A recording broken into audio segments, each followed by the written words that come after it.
Hello, dear students. I am Samir Velankar. I welcome all of you to this second video on relational model.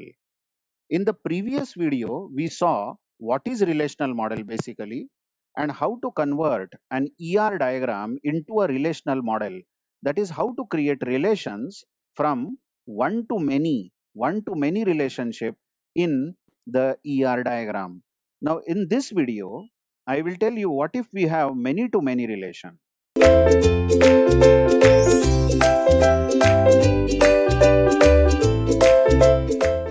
Here we go. Now, we know that we have seen this example in earlier videos of ER model. What is our requirement is every employee must, check this word, must work in one or more projects. And every project in our company must have one or more employees. So this is very clearly many to many relationship. And of course we can have attributes of employee as employee id, employee name, employee salary, where employee id will be prime attribute or primary key. Similarly, project will have attributes project id. Every project will be given some number, project number 1, project number 2, project number 3, and this will be primary key obviously of project. Project name and project location are the other attributes. Now what we saw in that earlier video of ER diagram or ER model is that EMP will be one of the attributes, isn't it? EMP is an attribute which has primary key as EMP ID, and other attributes are EMP salary and EMP name. And project is another entity. Another entity will have project ID as primary key, and project location and project name will be other two attributes. And this is clearly many to many. We are not going into that discussion, and we are also not going into the discussion why double line at both sides. You know that this is total participation of employee and total participation of project.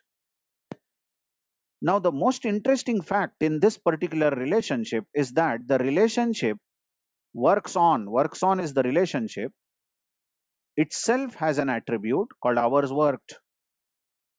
You recall we learned why hours worked is attribute for this relation itself, or hours worked is neither in EMP nor in project, but hours worked is an attribute on the relationship itself. Now the question is how do you convert this ER diagram into relational model? That means we want to create relation or table. Both words are interchangeable. Remember, table and relation now is same. So how many relations will be created is the question. Now one thing is sure, this EMP entity set EMP will become a table, yes. This project, this entity set will become a table, yes. And note very carefully, this relation, which is works on relation, itself will become a table. So there will be three tables created. Listen very carefully. In many to many relation, remember, between the two entities, of course, this is many to many relation between EMP and project. Then EMP will be one of the table, project will be another table, and there will be a third table created for this relation itself. Make a rule: whenever there is many to many relation between two entity sets like EMP and project, then there are three tables created. Let's see the three tables. Look at the EMP relation or EMP table. It has EMP ID, which is primary key or primary attribute. So it is underlined. It cannot be duplicated and it cannot be null. It has this EMP name and it has this EMP salary. And look at the project relation. The project relation is having project ID, which is the primary key. It is underlined. Then it has project name and project location. Okay. And look at the third table. This is the third table created, EMP proj. Some name I have given to this. I have decided this name as EMP proj. And look at this. This EMP proj relation has EMP ID. Look at this. This EMP ID is the foreign key which references EMP ID of EMP relation. And EMP proj has foreign key, another foreign key called proj ID, which references this project ID of the primary key of the project relation. And it has the third attribute called hours worked. Remember, hours worked was an attribute of, of the relationship itself. How do you convert many to many relation into relational model? Rule is each entity becomes a table. The attributes of the entity becomes the columns of the table. And there is a third table created for the relation itself. In many to many, always for the relation, there is a new table created. The rule is put the primary key of EMP as foreign key in that new table. Put the primary key of the project as the foreign key of that new table. And if any additional attributes like hours worked will become the third column of the new table. So our new table will have three columns. It will have EMP ID. This is the foreign key, which references EMP ID of the employee. Then it will have project ID. This is the foreign key, which references project ID of the project table. And the third attribute is hours worked. I hope you are memorizing this rule. Whenever you convert many to many relation into relationship, into relational model, then each entity becomes a table. So there will be a EMP table, there will be project table, and there will be a relation table. This also will become a table. I have named it as EMP proj. Now, what will be the columns in this? One of the column will be EMP ID, which is a foreign key which came as primary key. Primary key will be added as foreign key. In this table, primary key of project will be added as foreign key of the new table, and hours worked will be the third column. So that's how we got these three relations. Now, check that. Just check it that I'll just reduce the font here. Okay.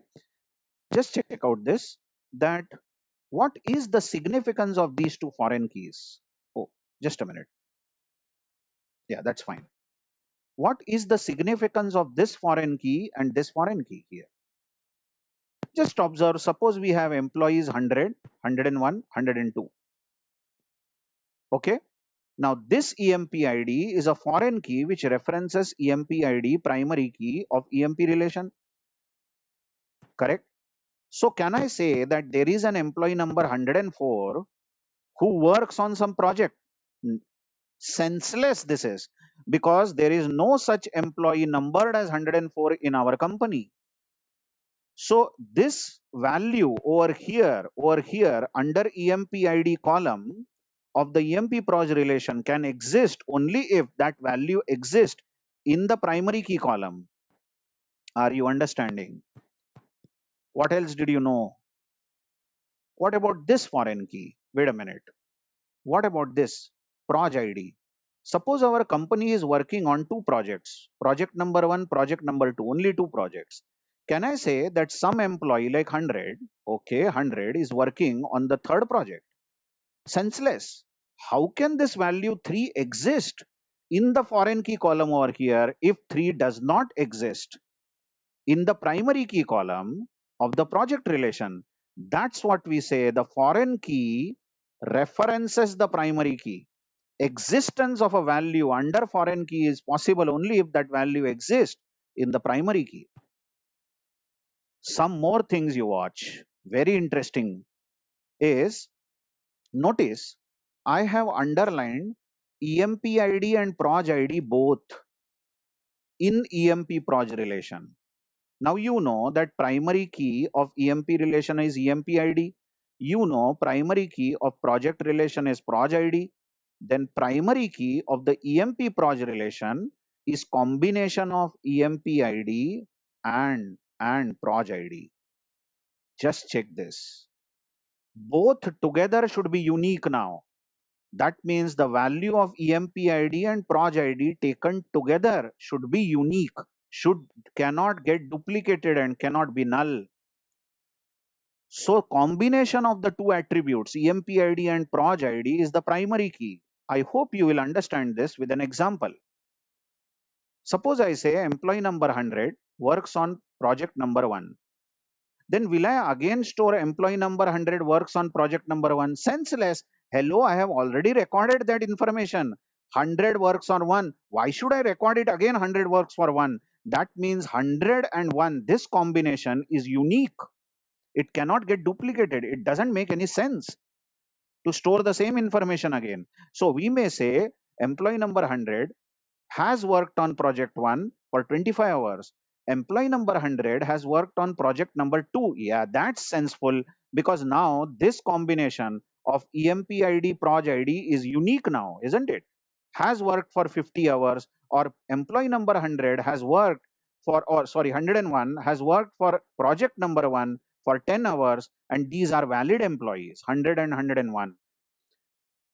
And we have two projects, 1 and 2. I hope that both these keys, both these attributes become primary key of EMP Proj relation is understood. And individually, EMP ID is the foreign key which references EMP ID of the EMP relation, and project ID is the foreign key which references Proj ID of the project relation, but both together form a primary key of the EMP Proj relation.